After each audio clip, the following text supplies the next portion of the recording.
नमस्कार, grand news में आप सभी का स्वागत है और तमाम खबरों के साथ मैं हूं वीना दुबे। आइए नजर डालते हैं आज की हेडलाइंस पर।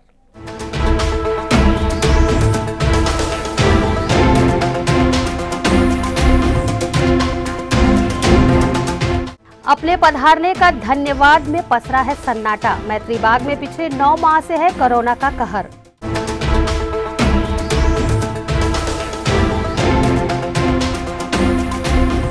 डॉक्टर बाबा साहब स्कूल में 306 बच्चे अध्ययनरत। बैंक ऑफ इंडिया की एक अनुकरणीय पहल।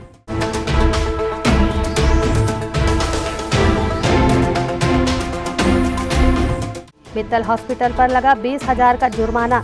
कोरोना काल में बिना वेंटिलेटर के गंभीर मरीज को भेजा था रायपुर।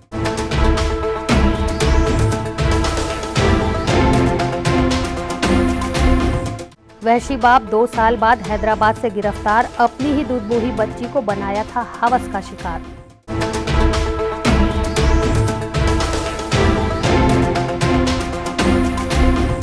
अब खबरें विस्तार से। मैत्री शब्द जो कि भारत और रसिया की दोस्ती का एक जीता जागता उदाहरण है। जी हां, हम बात कर रहे हैं भिलाई के हृदय स्थल में स्थित मैत्री बाग की, जहां लोग अपने परिवार के साथ फुर्सत के पल बिताने चले आते हैं और यहां की खूबसूरती में मनमोहित होकर घुल मिल जाते हैं। ऐसे में जहां देश कोरोना जैसी महामारी से जूझ रहा है, तो वहीं मैत्री बाग के पर्यटकों को भी इस कोरोना गाइडलाइन से गुजरना पड़ रहा है। मैत्री बाग में आपका स्वागत है, इसी स्लोगन से यहाँ आए पर्यटकों का स्वागत मैत्री बाग में किया जाता है। यहाँ देश के कोने कोने से छत्तीसगढ़ में आने वाले लोग भिलाई के मैत्री बाग का नज़ारा देखने जरूर आते हैं। बात करें हम जनवरी महीने की, तो यहाँ का माहौल किसी उत्सव से कम नहीं होता। एक और जहाँ न्यू ईयर सेलिब्रेशन, वहीं साल का पहला संडे फ्लावर शो का यहाँ की खूबसूरती दर्शकों को मंत्रमुग्ध कर देती है। मैत्री बाग में कई प्रकार के रंग बिरंगे फूलों का प्रदर्शन फ्लावर शो में किया जाता है, तो वहीं दूसरी ओर जंगली वन्य प्राणियों को देखने के लिए भी लोगों का तांता यहाँ लगा रहता है। अक्सर ठंड के मौसम में लोग सैर सपाटे के लिए निकलते हैं। ग्रैंड न्यूज की टीम भी शुक्रवार को मैत्री बाग पहुंची तो देखा भिलाई के साथ साथ पड़ोसी राज्य के पर्यटक भी मैत्री बाग भ्रमण के लिए परिवार के साथ पहुंचे हैं। कोई नागपुर से तो कोई बनारस से, लेकिन मैत्री बाग बंद होने के कारण इन्हें बैरन ही लौटना पड़ रहा है। कुछ लोगों को तो जानकारी के अभाव में ही लौटना पड़ रहा है और कुछ तो दूसरे बाग के खुले होने के भ्रम में यहाँ आकर निराश हो लौट रहे हैं। घूमने आए हम लोग यहाँ बच्चों के साथ, पूरी फैमिली के साथ आए हैं घूमने। 5 को खुल जाएगी इतना मालूम था, तो हम लोग 9 तारीख को आए हैं। अब आए हैं तो ये बोल रहे हैं भैया कि बंद है, अभी ऊपर से ऑर्डर आएगी तब खुलेगी बोलते हैं। जी बताएंगे आप कहाँ से आए? हम बहुत उम्मीद लेकर आए थे नागपुर से कि ये मैत्री बाग देखने के लिए, लेकिन कुछ नहीं मिला। अब वापस जाना पड़ेगा। ठीक है, क्या आप लोगों को पता नहीं था कि अभी प्रशासन की अनुमति नहीं है यहाँ पर? जी नहीं, हमारे महाराष्ट्र के खुल गए हैं, इसलिए हमें लगा कि इधर भी खुल गए, खुलने के इंडिया के हिसाब से। लेकिन यहाँ के सब नाउम्मीद हो गए हम, और हमें हमारे सभी महाराष्ट्र के सभी गार्डन सभी चालू हो गए हैं, लेकिन यहाँ की सरकार ने अभी चालू नहीं किया। चालू करना चाहिए, ऐसी हमारी सरकार से रिक्वेस्ट। बनारस से। मैत्री गार्डन क्या घूमने आए थे वहाँ? जी। क्या लगा यहाँ आके? अब यहाँ आके तो देख रहे हैं बंद है, ये बता रहे हैं, वो आइसक्रीम वाले भैया बता रहे हैं कि 10 महीने से बंद है करीब। हाँ, बच्चे आए थे साथ में, तो अब जा रहे हैं वापस। बंद है तो बंद है, क्या किया। वहीं मैत्री बाग के बाहर ठेले खोमचे लगाकर अपना परिवार पालने वाले व्यवसायी भी इस कोरोना काल के कारण काफ़ी परेशान हैं। इनका कहना है कि जनवरी माह में रोजाना लगभग 10 से 15 हज़ार पर्यटक यहां आते थे, जिससे इनका व्यापार काफ़ी अच्छा होता था। पर आलम यह है कि आज इन्हें अपने मेहनताना भी नहीं मिल पा रहा है। इनकी नज़रें अब प्रशासन पर टिकी हुई हैं, जिससे जल्द से जल्द मैत्री बाग खुले और इनका रोजगार फिर पटरी पर आ सके। कि 22 मार्च से जो बंद है, जो आज तक मतलब कि 10 महीना से बंद है, और 5 जनवरी को आश्वासन दिए थे कि गार्डन खुल जाएंगे। फिर मतलब कि 6 तारीख को पेपर में क्या आया कि अब फरवरी के हफ्ते में खुल जाएगा, पहला हफ्ता का फरवरी में खुल जाएगा गार्डन। फिर भी अब देखिए खुलता है या नहीं खुलता है। लोग तो डेली आते हैं, 600 से 700 पब्लिक डेली यहाँ चले आते हैं। धंधे में बहुत नुकसान है सर। जनवरी का महीना कैसा रहता था? जनवरी महीना पूरा फुल रहता था, 10,000 15,000 डेली पब्लिक आते थे। आज कैसी स्थिति है? आज तो कुछ नहीं धंधा, अभी तक 50 रुपया नहीं देते हैं। मैत्री बाग 16 मार्च से अब तक बंद है। बाग को खोलने के लिए प्रबंधन ने जिला प्रशासन को पत्र लिखकर अनुमति मांगी थी, पर अब तक जिला प्रशासन की तरफ से कोई भी खबर नहीं आई है। उम्मीद की जा रही है कि शीघ्र ही अनुमति मिल जाएगी। मैत्री बाग प्रभारी डॉक्टर नवीन जैन ने जानकारी देते हुए बताया कि प्रबंधन ने कोरोना महामारी के कारण अपनी सारी तैयारियां पूर्ण कर रखी हैं। बिना मास्क के प्रवेश निषेध, सोशल डिस्टेंसिंग एवं सैनिटाइजेशन का कार्य कोरोना गाइडलाइन को देखते हुए किया जाएगा। मैत्री बाग जब से कोविड-19 स्टार्ट हुआ, 16 मार्च से बंद है, क्योंकि अभी भी वर्तमान बहुत सारे कोरोना के पेशेंट मिल रहे हैं। तो हमने 15 दिन पहले जिला प्रशासन को पत्र लिखा था मैत्री बाग को खोलने की अनुमति के लिए, बट अभी तक वहाँ से कोई हमको खबर नहीं आई है। उम्मीद की जा रही है कि शीघ्र से मिल जाएगी और मैत्री बाग प्रबंधन ने तो अपनी तैयारी करी है और लगता है कि इस वर्ष फ्लावर शो भी हमकी संभावना कम दिखाई पड़ रही है। बिना मास्क के अनुमति नहीं मिलेगी। टिकट लेते समय सोशल डिस्टेंसिंग मेंटेन करना पड़ेगा और लोगों को पूरे मैत्री बाग करते समय दूर दूर रहना पड़ेगा आपस में। फिलहाल एक तरफ जहां देश में कोरोना के सफल वैक्सीन को लॉन्च कर दिया गया है और दूसरे प्रदेशों में मनोरंजन के लिए park, cinema hall, stadium, mall जैसी अन्य सुविधाओं को सुचारू कर दिया गया है, वैसे ही जिला प्रशासन को चाहिए कि कोरोना गाइडलाइन को देखते हुए मैत्री बाग को खोलने की अनुमति दे, जिससे पर्यटकों को इसका लाभ मिल सके। तभी यह स्लोगन कारगर होगा। धन्यवाद। पुनः पधारे। ग्रैंड न्यूज के लिए कैमरा पर्सन सन्नी देवांगन के साथ सूरज सिंह की रिपोर्ट। बैंक ऑफ इंडिया की तरफ से स्टेशन मरौदा स्थित doctor Baba Saheb Ambedkar higher secondary school के नवनिर्मित कमरों का उद्घाटन बैंक ऑफ इंडिया के महाप्रबंधक RM पांडे ने किया। इस्पात नगरी के स्टेशन मरौदा में संचालित doctor Baba Saheb Ambedkar higher secondary school में बैंक ऑफ इंडिया के तरफ से प्राचार्य रूम और एक हॉल का निर्माण कराया गया था, जिसका विधिवत उद्घाटन राष्ट्रीय बैंकिंग समूह झारखंड एवं छत्तीसगढ़ के महाप्रबंधन RM पांडे ने किया। उक्त अवसर पर RM पांडे ने अपने स्टॉक की सराहना करते हुए कहा कि उस स्कूल में गरीब परिवार के 306 बच्चे अध्ययनरत हैं, जिनके लिए आज सर्व सुविधा युक्त एक लाइब्रेरी भी शुरू हो गई है। वहीं 39 बच्चों को पढ़ने के लिए भी बैंक ऑफ इंडिया के कुछ स्टाफ के लोग अध्ययन का भी कार्य कर रहे हैं। विद्यालय परिसर में आया जो कामले साहब ने जिसकी स्थापना की थी, और मुझे बहुत ही हर्ष का अनुभव हुआ कि हमारे समाज के कुछ भाई लोग अपने संसाधनों से इस विद्यालय को संचालित कर रहे हैं, जिसमें गरीब परिवार के, दलित समाज के 306 बच्चे अध्ययन कर रहे हैं। समाज के कुछ जागरूक लोग यहाँ अध्यापक और अध्यापिका के रूप में कार्यरत हैं। मेरी पूरी शुभकामनाएं हैं यहाँ की टीम को, उपाध्यक्ष महोदय को, अध्यक्ष महोदय को। वो श्रमदान लें, श्रमदान से बच्चों से जुड़ें, साफ सफाई का वो करें और निश्चित रूप से उनका विकास होगा। और हम समय समय पे इस विद्यालय को जो मेरी मदद हो सकती है, बैंक की तरफ से मदद हो सकती है, निश्चित तौर पे करूँगा। नर्सिंग होम अधिनियम का उल्लंघन करके वेंटिलेटर सपोर्ट वाले गंभीर मरीज को बिना सपोर्ट के रायपुर ले जाने के लिए परिजनों पर दबाव बनाने के मामले में शासन ने मित्तल अस्पताल पर 20,000 रुपए का जुर्माना लगाया है। कोरोना काल के समय जुनवानी स्थित मित्तल अस्पताल द्वारा वेंटिलेटर सपोर्ट के मरीज को रायपुर से ले जाने के लिए मित्तल अस्पताल प्रबंधन ने दबाव बनाया था, जिसकी शिकायत मरीज के परिजनों ने जिला कलेक्टर से की थी। जिला कलेक्टर ने उक्त शिकायत की जांच करने के लिए एक कमेटी गठित की थी। कमेटी ने नर्सिंग होम एक्ट 2013 में वर्णित अध्याय 3(12) दंड और जुर्माना क(1) के अधिनियम अंतर्गत अस्पताल प्रबंधन की लापरवाही को उजागर करते हुए पीड़ित परिवार की जांच शुल्क 12,000 रुपये लौटाने का आदेश मित्तल अस्पताल प्रबंधन को दिया। वहीं साथ ही 20,000 रुपये के जुर्माने के साथ दंडित भी किया। कमाद अंधा होता है। डिपरापारा दुर्ग निवासी एक वहशी बाप ने इस सूक्ति को पूरी तरह से सन 2018 में चरितार्थ किया था। अपनी ही दुधमुही बेटी को अपनी हवस का शिकार बनाकर फरार हो गया था, जिसे मोहन नगर पुलिस ने शुक्रवार को गिरफ्तार कर लिया है। मामले का विवरण इस प्रकार है। सन 2018 में डिपरापारा गांधी चौक निवासी रूप नारायण महिलांगी ने अपनी स्वयं की 3 वर्षीय मासूम बेटी को ही अपनी हवस का शिकार बना लिया था।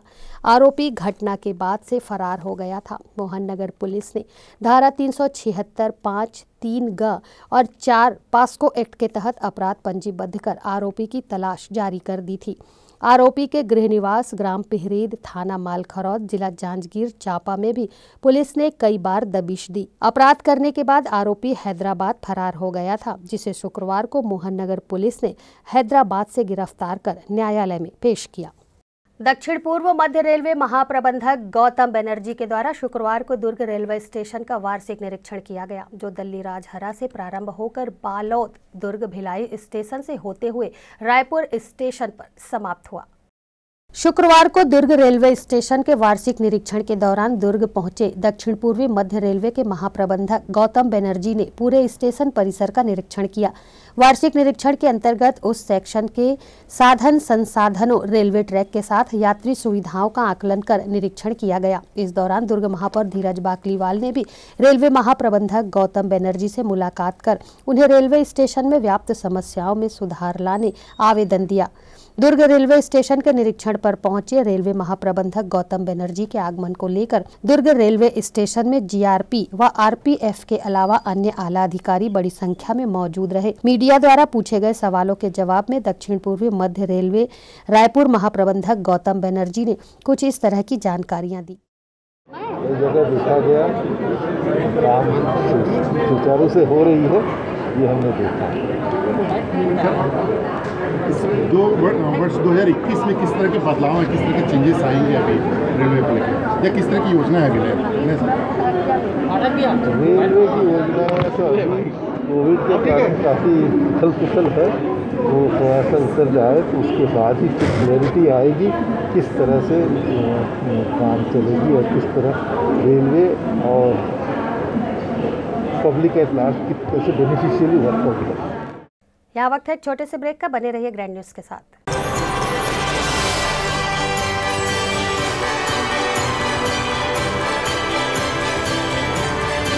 मैं नव वर्ष में प्रदेश के सभी लोगों को, छत्तीसगढ़ वासियों को, देशवासियों को अपनी शुभकामनाएं देता हूँ। नया वर्ष सबके लिए शुभ हो, परंतु कोरोना गाइडलाइन का पालन करते हुए आप लोग इस नए वर्ष को मनाएं, सोशल डिस्टेंसिंग का पालन करें। बेहतर होगा कि परिवार के साथ इस वर्ष घर पे ही नया वर्ष मनाने का प्रयास करें। इस अवसर पर मैं सबको अपनी शुभकामनाएं देता हूं। Celebration safari Barnawapara wild life sanctuary में स्थित खूबसूरत cottage and rooms, Bastar art से सुसज्जित शानदार कॉटेज, सर्व सुविधा युक्त रूम्स, बाथटब युक्त बाथरूम, स्विमिंग पूल, बच्चों के खेलने के लिए पार्क, खान पान की व्यवस्था, प्रोफेशनल सर्विस, सेंचुरी घुमाने के लिए वाहन की व्यवस्था। Celebration safari Barnawapara. For booking and more details contact 9425507202।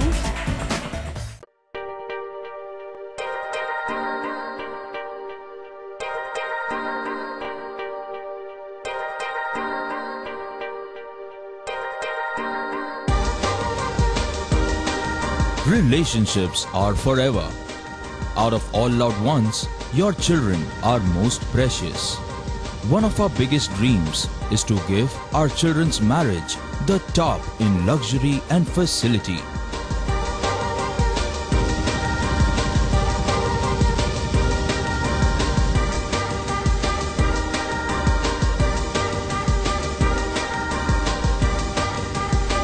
In today's busy life, you cannot afford to take time out for everything to be perfect for your marriage. And you cannot compromise on quality of service for your guests. Our customized marriage packages are made just according to your wish. This presentation will acquaint you with the different luxury packed marriage packages available. This package has an elaborate menu with 60 mouth-watering items. Bharat Swagat including welcome drink, snacks and sweets. A breathtakingly decorated welcome gate and the arena decorated with flowers. To give you the best colors in view, we organize special light effects for all areas. We take care of decorating the groom's car to its best attire, and exclusive DJ beats for extreme fun, and valet parking to make your guests feel like an emperor. Our exclusive add-ons give you unlimited freedom to customize your ceremony to its best.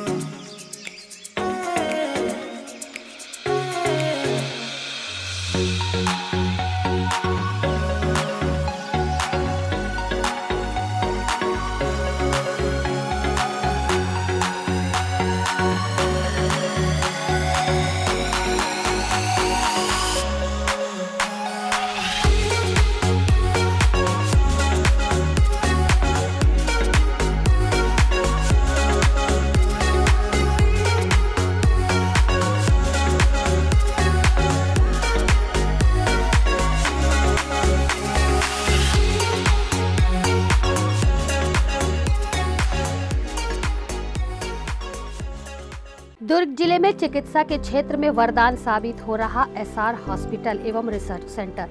Dhamda road Chikhli में संचालित SR hospital एवं research centre में सुविधाएं। भारत सरकार की आयुष्मान योजना के तहत मरीजों का निशुल्क अस्पताल में इलाज, आईसीयू एनआईसीयू की सुविधा, इलाज से संबंधित सभी कार्य, सीटी स्कैन, एक्सरे, सोनोग्राफी और ईसीजी के साथ 24 घंटे मेडिकल स्टोर्स की सुविधा उपलब्ध है।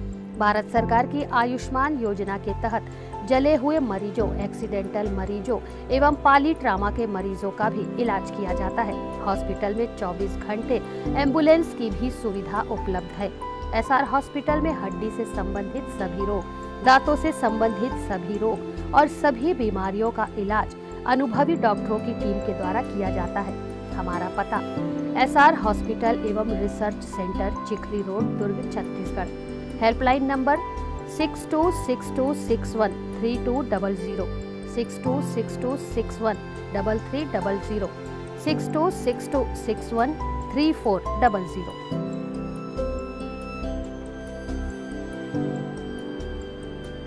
इस्पात नगरी के हृदय स्थल आकाशगंगा में सर्व सुविधा युक्त कुणाल लॉज, ठहरने की उत्तम व्यवस्था, एसी और नॉन एसी कमरे सबसे कम रेट पर 24 घंटे उपलब्ध है।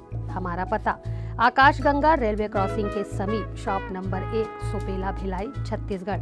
Mobile number 9399418251। ब्रेक के बाद आपका स्वागत है। प्रदेश सरकार जहां किसानों के लिए नई नई योजना लाकर उनके उत्थान का कार्य कर रही है तथा अपने घोषणा पत्र अनुसार किसानों का कर्जा भी माफ कर रही है, वहीं धमधा ब्लॉक ग्राम जाता खर्रा का किसान धनेश वर्मा एक्सिस बैंक के अधिकारियों से परेशान है। उसे लगातार धमकी देकर किसानी भूमि कुर्क करने की बात कही जा रही है। किसान ने अपनी पीड़ा बताते हुए कहा कि विगत वर्ष एक्सिस बैंक से टमाटर की खेती करने के लिए 15 लाख रुपए लोन लिया था। कोरोना काल होने के कारण टमाटर का दाम नहीं मिला तथा फसल भी खराब हो गई। इसके बावजूद बैंक को किसान 8 लाख रुपए देने को तैयार है, लेकिन बैंक प्रबंधक मानने को तैयार नहीं है। किसान ने बैंक के अधिकारियों से और कुछ दिन समय देने की मांग की है। किसान का कहना है कि बैंक अधिकारी बार बार उसे परेशान कर रहे हैं और कर्जा नहीं देने पर कानूनी कार्यवाही करने की बातें भी कही जा रही हैं। टमाटर के खेती के बाद 15 लाख रुपए ले रहे हैं एक्सिस बैंक ले, और रेगुलर 4 साल तक के ब्याज पटाए हैं। और बाद में लॉकडाउन में ब्याज भी नहीं पटा पाए। और बाद अभी बैंक वाले नोटिस भेजे है 18 लाख रुपया पैसा पटाओ नहीं तो कार्रवाई करबो के, तो वही में आ रहे हैं। 6 तारीख के रायपुर गए रहे हैं, रायपुर में 4 के बजट ले बैठे रहे हैं। ओकर बाद समय खत्म हो गए तो आज दुर्ग में बुला है तो दुर्ग ब्रांच में आए हैं। आपने कृषि मंत्री से मुलाकात की? हाँ, वहाँ भी लेटर दे हमें। हाँ, क्या बोले? लेटर मतलब आप उनसे साक्षात मिले जाके? हाँ। क्या बोले उन्होंने? कि ऐसे लोन है अतकात का एक्सिस बैंक में, सबो बैंक के सबो कर्जा माफ बोले रहे हैं, मोले को पैसा नहीं मिले है तो मोर आर्थिक स्थिति खराब है तो मैं मोल कुछ राहत दो ऐसे टाइप के, और रिसिप्ट अभी नहीं मिली वहाँ कागज के। कोरोना इलाज के मामले में दुर्ग जिला स्वास्थ्य विभाग ने बड़ी कार्यवाही की है। कोविड-19 के इलाज के लिए जिन 5 अस्पतालों को जिला स्वास्थ्य विभाग ने अनुमति दी थी उस अनुबंध को निरस्त कर दिया गया है। जिला प्रशासन के आदेश के बाद जिले के 5 अस्पतालों को कोविड-19 के इलाज के लिए दी गई मान्यता को समाप्त कर दिया गया है। अस्पतालों द्वारा बरती जा रही लापरवाही और मृत्यु दर में इजाफा होने के कारण इन अस्पतालों को दी गई सुविधाएं वापस ले ली गई हैं। सीएमएचओ डॉक्टर गंभीर सिंह ठाकुर द्वारा इसका आदेश भी जारी कर दिया गया है। जारी किए गए आदेश में यह कहा गया है कि जिन निजी चिकित्सालयों को कोविड-19 के इलाज की अनुमति दी गई थी उनमें रेफर संख्या और मृत्यु दर बढ़ रही थी जो शासकीय अस्पताल से अधिक है। ऐसे में सीएमएचओ ने आदेश जारी कर तत्काल प्रभाव से जिले के 5 निजी अस्पतालों में कोविड-19 के इलाज के लिए पाबंदी लगा दी है और पूर्व में दी गई अनुमति को निरस्त भी कर दिया है। गौरतलब है कि कोरोना से होने वाली मौतों की संख्या जब बढ़ी तो स्वास्थ्य संचालनालय ने जांच टीम गठित की। टीम ने हर निजी चिकित्सालय में जाकर वहां की रिपोर्ट तैयार की, जिसके बाद यह रिपोर्ट सीएमएचओ ऑफिस को सौंपी गई। रिपोर्ट के आधार पर जिला स्वास्थ्य विभाग ने कड़ा फैसला लेते हुए निजी चिकित्सालयों को दी गई अनुमति को निरस्त कर दिया। कि हमारे यहाँ से रेफरल केसेस जो हुए हैं बहुत ज़्यादा मात्रा में प्राइवेट अस्पताल से हुआ है और उन 5 अस्पतालों से मैक्सिमम रेफर हुआ है। और ये इसलिए हुआ है कि पेशेंट को बहुत दिनों तक रखे रहते थे, जब क्रिटिकल होता था तो फिर हाथ खड़े कर देते थे और उसको हम लोग इमरजेंसी में बाहर भेजते थे और वहाँ उसका डेथ रेट जो है ना सबसे ज़्यादा था इन अस्पतालों का।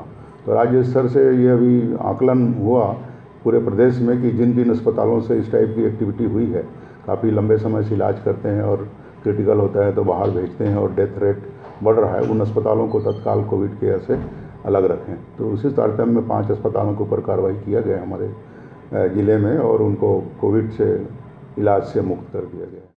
फिलहाल इसका कारण मुख्य रूप से चिकित्सा में लापरवाही को माना जा रहा है। आदेश में यह भी उल्लेख किया गया है कि निजी चिकित्सालयों में पेशेंट को रेफर करने की संख्या और कोरोना से होने वाली मौतों की संख्या भी बढ़ी है जो शासकीय अस्पताल से अधिक है। जिला स्वास्थ्य विभाग ने इन 5 अस्पतालों का अनुबंध समाप्त किया, जिसमें Mittal hospital Junwani, BSR hospital Junwani, BM Shah hospital Supela, SR hospital Chikhli, IMI hospital Khursipar शामिल है। इन सभी अस्पतालों को नोटिस भी जारी किया गया है। ग्रैंड न्यूज़ के लिए दुर्ग से वीना दुबे की रिपोर्ट। ट्रैफिक विभाग में कार्य करने वाले कर्मचारियों को पुलिस अधीक्षक प्रशांत ठाकुर ने एक खास तोहफा दिया है। विभाग में कार्य करने वाले कर्मचारियों के जन्मदिन पर उन्हें 1 दिन के अवकाश के साथ ही ग्रीटिंग कार्ड व केक अपनी तरफ से भेजकर उन्हें जन्मदिन की बधाइयां पुलिस अधीक्षक द्वारा दी जा रही हैं। दुर्ग जिले की सड़कों पर निरंतर अपनी सेवाएं देकर राहगीरों को उनके गंतव्य तक पहुंचाने में मदद करने वाले, साथ ही आम जनता को रोजाना होने वाली सड़क दुर्घटना से बचाने वाले ट्रैफिक कर्मियों के लिए दुर्ग एसपी प्रशांत ठाकुर ने एक अनोखा तोहफा दिया है, जिसे पाकर ट्रैफिक विभाग में कार्यरत कर्मचारी काफी प्रसन्न व उत्साहित है। दरअसल दुर्ग एसपी प्रशांत ठाकुर ने बीते कुछ महीने पहले ट्रैफिक विभाग में अपनी ड्यूटी ईमानदारी से निभाने वाले उन सभी कर्मचारियों को उनके जन्म दिवस के 1 दिन पहले केक, मिठाई व तुलसी के पौधे के साथ दूसरे दिन पूरे दिन का अवकाश देने की घोषणा की है। आपको बता दें कि पूरे दिन ईमानदारी से अपनी सेवा देने वाले ट्रैफिक कर्मियों को अवकाश के अवसर सिर्फ अति आवश्यक कार्य के लिए ही दिए जाते हैं, लेकिन जिले के कप्तान द्वारा दी गई इस सुविधा से अब ट्रैफिक कर्मियों को भी पूरे 1 दिन अवकाश के रूप में मिलेंगे, जिसे पाकर सभी ट्रैफिक कर्मचारी प्रसन्न हैं और उन्होंने एसपी प्रशांत ठाकुर द्वारा की गई पहल के लिए उन्हें धन्यवाद भी दिया है। दिन भर तो ड्यूटी में रहते हैं, अगर महीने में हमको 1 दिन भी मिलता है तो हम उस समय को अपने परिवार के साथ, अपने बच्चों के साथ कहीं घूमना जाना है या परिवार से कहीं भी जाना है या घर जाना है, गांव जाना है, तो हमको समय मिल जाता है। इस प्रकार से हमको अपने परिवार से भी, अपने बच्चों से भी एक मिलने का एक समय अच्छा अवसर मिला है। ये हमारे एसपी के द्वारा दिया गया हमारे लिए बहुत बड़ी मतलब कहने से पहल है हमारे सिपाही भाई कर्मचारियों के लिए। साहब के द्वारा जो ये किया गया पहल बहुत अच्छा है और जन्मदिन के दिन केक कटवा कर वो कर्मचारियों को तुलसी या कोई अच्छा फलदार वृक्ष का पेड़ देकर वो ये करते हैं। एसपी साहब के द्वारा ये कर्मचारियों के लिए जो किया गया पहल बहुत प्रशंसनीय है। जैसे कि हमारे यहाँ एसपी महोदय द्वारा हमारे जन्मदिन पर एक विशेष प्रकार से मिठाई और एक प्रमाण पत्र और पौधा दिया जाता है और जन्मदिन के दूसरे दिन हमको रिलैक्स होने के लिए 24 घंटा का अवकाश दिया जाता है, जो कि बहुत ही अच्छा प्रशंसनीय कार्य है। इसके लिए हम हमारे श्रीमान एसपी महोदय को नए दिल से धन्यवाद देते हैं। बहुत अच्छा महसूस हो रहा है, कर्मचारियों हर्ष है। कर्मचारी के जन्मदिन की तारीख में मासिक अवकाश दिया जाता है, महीने में एक दिन। काफ़ी हर्ष की बात है, बहुत अच्छा पहल पुलिस अधीक्षक महोदय द्वारा, काफ़ी अच्छा पहल। वहीं ट्रैफिक डीएसपी गुरजीत सिंह ने बताया कि इस सुविधा का लाभ बहुत से कर्मचारी ले चुके हैं और ऐसा निरंतर जारी रहेगा।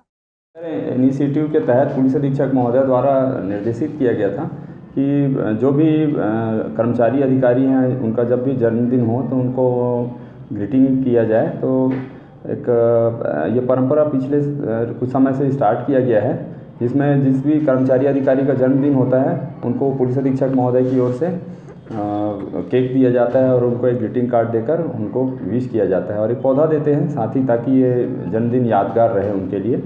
और उनको अगले दिन जब भी जन्मदिन है उस दिन उनको अवकाश भी दिया जाता है, ताकि वो अपने परिवार के साथ में अपना जन्मदिन हर्षोल्लास के साथ मना सके। फिलहाल दुर्ग एसपी प्रशांत ठाकुर द्वारा समय समय पर कुछ नए प्रयास किए जाते रहे हैं और अब इस पहल से जहां ट्रैफिक विभाग के कर्मचारी प्रसन्न हैं, तो वहीं सभी कर्मचारी एसपी प्रशांत ठाकुर की तारीफ करते नहीं थक रहे हैं। ग्रैंड न्यूज़ के लिए दुर्ग से वीना दुबे की रिपोर्ट। कुम्हारी नगर पालिका क्षेत्र के खारून ग्रीन से लेकर जंजगिरी तक 4 लेन के दोनों किनारे वृक्षों पर रंग रोगन कर बस्तर आर्ट को उकेरा जा रहा है तथा बच्चों में शिक्षा को जागृत करने के उद्देश्य से मां बच्चे को पढ़ाते हुए एवं स्कूल जाने का दृश्य दिखाया गया है, जिसे देखने के लिए राहगीर रुक रहे हैं। कुम्हारी से जंजगिरी तक के वृक्षों पर अब छत्तीसगढ़ संस्कृति की झलक देखने को मिलेगी। इसके लिए व्यापक पैमाने पर कलाकार अपने कला को वृक्षों पर उकेर रहे हैं। बस्तर के आर्ट को बड़े बड़े वृक्षों पर रंग रोहन कर अलग अलग चित्र बना रहे हैं। इसे देखकर राहगीर बरबस रुक जाते हैं। यह कार्य खारून ग्रीन से लेकर 4 लेन के लगे दोनों ओर लगभग 500 वृक्षों पर किया जा रहा है। इसके लिए बस्तर के कलाकार को बुलाया गया है तथा इन कलाकारों के द्वारा वृक्षों को 6 फीट तक रंग रोहन कर छत्तीसगढ़ की संस्कृति और सभ्यता को प्रदर्शित कर रहे हैं। इस मार्ग से गुजरने वाले राहगीर इससे रूबरू हो सकेंगे। इसके अलावा शिक्षा को बढ़ावा देने के लिए छोटे से गार्डन में बच्चों को मां के द्वारा खेल खेल में पढ़ाने का भी लकड़ी आर्ट में प्रदर्शित किया गया है। ग्रैंड न्यूज़ के लिए भिलाई 3 से खिलावन सिंह चौहान की रिपोर्ट। गरीब के घर पर जबरन कब्जा कर उसकी रोजी रोटी पर भी नजर गड़ाए बैठे निगम के अधिकारियों को आवेदन देकर गरीब परिवार न्याय की गुहार लगा रहा है। मामला रामनगर आज़ाद चौक पानी टंकी के पास का है। जोशी लकड़ी टॉल के पीछे निवासरत कंचन देवी की जमीन पर सुरेश पटेल, बलदेव और दास सिंह नामक व्यक्तियों ने जबरन कब्जा कर गौशाला और बाथरूम का निर्माण किया है।